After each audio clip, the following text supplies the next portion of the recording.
ጥምቀት ማለት ክርስቶስን የምናገኝበት ድልድይ ማለት ነው። አዲስ ኪዳን ታቦት ምንድነው ካልን የሐዲስ ኪዳን ታቦት መሰዊያ ነው። ታቦት ሄዶ የሚያድርበት ምክንያት ክርስቶስ። ሰላም ውድ ኦርቶዶክሳን እንኳን ለብርሃነ ጥምቀቱ በሰላም አደረሳችሁ አደረሰን።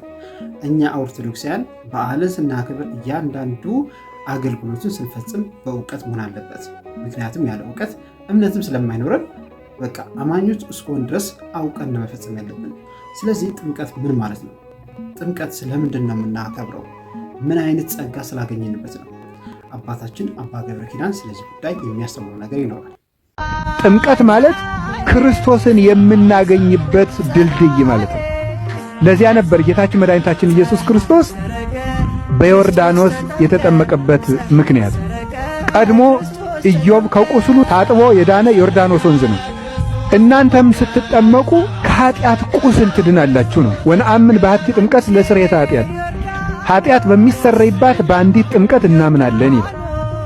ጥምቀት ቁስላችን የሚረግፍበት ነው፣ የምንፈወስበት ነው። የነፍስ ፈውስ እናገኛለን። ስለዚህ ኢዮብ ከተፈወሰበት ወንዝ ላይ ተጠመቀ። ቃለ ሕይወትን ያሰማና አባታችን እርግጥ ነው ጥምቀት ከክርስቶስ ኢየሱስ ጋር አንድ የሆነበት ታላቅ ስጦታ ነው። ከክርስቶስ ኢየሱስ ጋር የተገናኘበት ድልድይ ነው። መጽሐፍ ቅዱሳችን እንዲህ ይላል።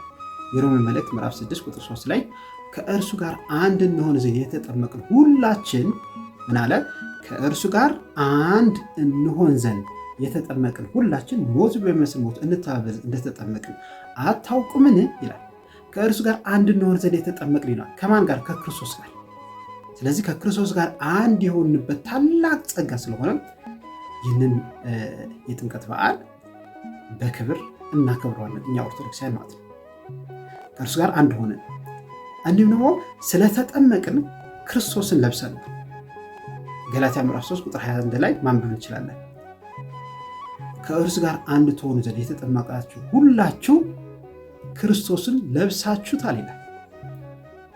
በጥምቀት ምን አደረግን? ክርስቶስን ለበስን፣ ድነትን አገኘን ማለት ነው። ኃጢአት በሚሰረይባት በአንዲት ጥምቀት እናምናለን ይላለን አይደል? በዘወትር ጸሎታችን ላይ ከየት ይመጣል? መጽሐፍ ቅዱሳዊ ነው። ቅዱስ ጴጥሮስ ለአዲስ አማኞች ሲያስተምራቸው ምን ነበር ያላቸው? ካመኑ በኋላ እንግዲህ ምን እናድርግ ብሎ ሲጠይቁት ንስሐ ግቡ፣ ኃጢአታችሁም ይሰረይ ዘንድ እያንዳንዳችሁ በኢየሱስ ክርስቶስም ተጠመቁ አላቸው። ምን ይሆን ዘንድ? ኃጢአታችሁ ይሰረይ ዘንድ ምን ሆኑ? በኢየሱስ ክርስቶስም ተጠመቁ። ለስረቴ ኃጢአት የምንለው በዚህ ምክንያት። ስለዚህ ትልቅ ጸጋ ያገኘንበት ትልቅ በረከት ያገኘንበት ስለሆነ ጥምቀት እኛ ኦርቶዶክሳውያን በክብር የጥምቀትን በዓል እናከብረዋለን ማለት ነው። ፕሮቴስታንቶች ጥምቀት በደረሰ ቁጥር የሚያነሱት ጥያቄ አለ። ታቦትን ጣዖት አድርጎ ስለሚቆጥሩ ጣዖትን ታመልካላችሁ ይላሉ። ግን የአዲስ ኪዳን ታቦት ምንድን ነው? መምህራችን መምህር ብርሃኑ አድማሱ የሚለን የሚያስተምረ ነገር ሰምተን እንመለስ። አዲስ ኪዳን ታቦት ምንድነው ካልን የሐዲስ ኪዳን ታቦት መሰዊያ ነው። ምንድነው አልኳችሁ? መሰዊያ፣ ተንቀሳቃሽ መሰዊያ ነው። የሚጻፍበትም የብሉይ ኪዳን 10ቱ ትእዛዛት አይደሉም።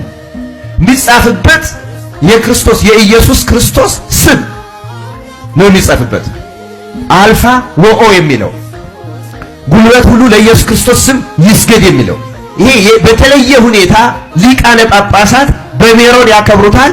የሚነኩትም ቅስና ያላቸው እና ጳጳሳትና ካህናት ብቻ ናቸው። ዲያቆናትም አይነኩትም። በእኛ ቤተክርስቲያን መሰዊያ ስለሆነ የሚሰዋበትም የክርስቶስ ስጋና ደም ብቻ ነው። ስለዚህ ክርስቶስን እጅግ አድርገን ከማክበራችን የተነሳ ክርስቶስን ከመውደዳችን የተነሳ በመጽሐፍም ጉልበት ሁሉ ለኢየሱስ ክርስቶስ ስም ይስገድ ስለሚልና በታቦቱ ላይ የኢየሱስ ክርስቶስ ስም ስለተጻፈ ኢየሱስ ክርስቶስን ለማክበር በተለየ ልብስ አልብሰን አክብረን ይዘን እንዞራለን፣ እንሰግዳለንም። የምንሰግደው ለክርስቶስ ስም ነው። አገልግሎቱ ቅድም እንዳልኳችሁ የሐዲስ ኪዳን መሰዊያ ሆኖ ክርስቶስን መሰዋት ብቻ ነው። ሞቱ ምስጢራትን ሁሉ የምንፈጽምበት አምልኮ የምንፈጽም አምልኮ ሳይኖረው አንድ ሰው አምልኮ ስለሚፈጽምበት ስለ መሰዊያው ለምን ይጠይቃል? መስዋዕት ሳይኖረው ስለ መሰዊያው ለምን ይጠይቃል? ገብቷችኋል? ጥያቄ ምንም ጉዳያቸው እኮ አይደለም።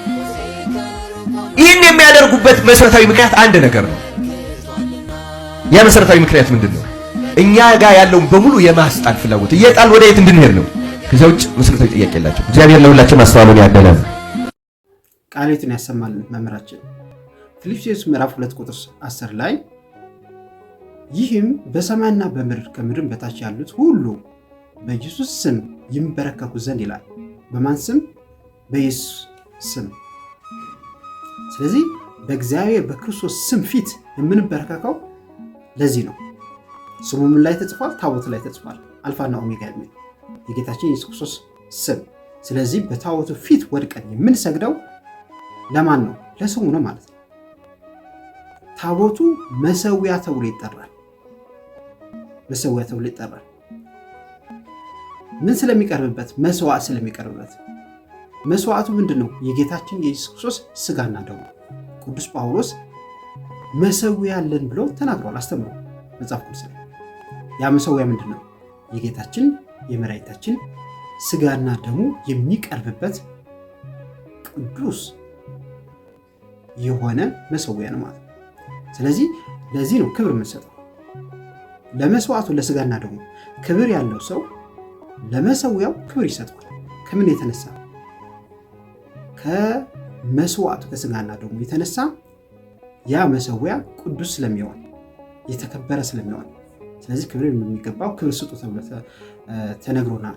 እናም እኛ ለታቦት ክብር የምንሰጠው ምክንያት በዚህ ምክንያት ነው።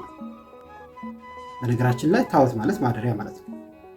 የብሉይ ኪዳኑ ታቦት ምን ነበር የሚያድርበት?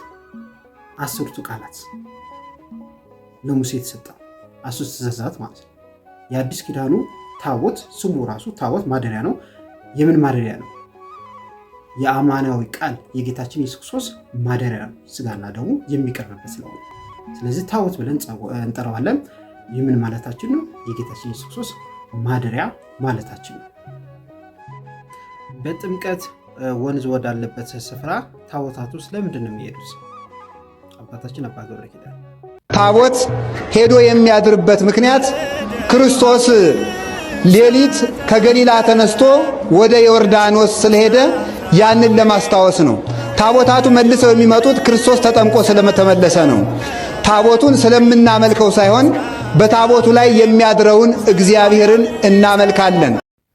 ይህ ቻናል ኦርቶዶክሳዊ ቃለ እግዚአብሔር የምትመገቡበት ወቅታዊ ዜናዎችን የምታገኙበት የእናንተ የኛ የሁላችን ቻናል ነውና ሳብስክራይብ በማድረግ ቤተሰቡ ላይክ፣ ሼር እያደረጋችሁ ኮሜንት እየጻፋችሁ አገልግሎቱን ደግፉ። ዕለት የምለቃቸው ቪዲዮዎችን ደግሞ በቀጥታ ወደ እናንተ እንዲደርሱ የደወል ምልክትን መጫናችሁ እንዳስረሱ። እኔ ወንድማችሁ ሰዓሊ ኤፍሬም ነኝ።